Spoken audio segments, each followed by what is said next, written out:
Hey guys, this is a quick video for the Recteq pellet smoker. Deck box, like the reasons why you shouldn't get it, what kind of like the pros and cons you can like expect from it.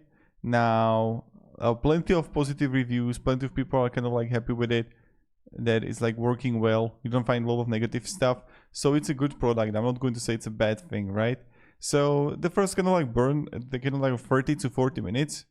And then like it's going to take like 10 to 20 minutes to when the pellets are in auger. Also, another thing is that you don't have like traditional smokestack. Went out the back instead, and the front shelf is sold separately, so that's something also to be aware of.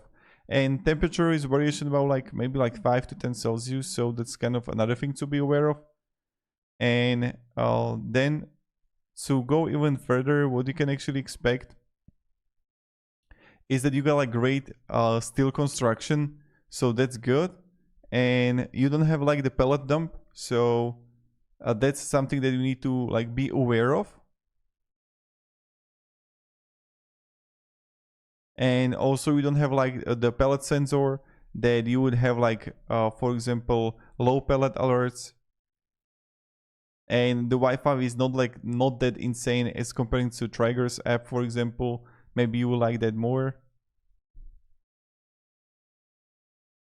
And yeah, and it's also the highest price point. But other than that, it's a good grill that you can actually like get.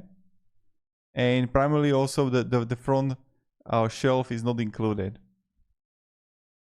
So yeah, thank you very much guys for watching, and have a great day and goodbye.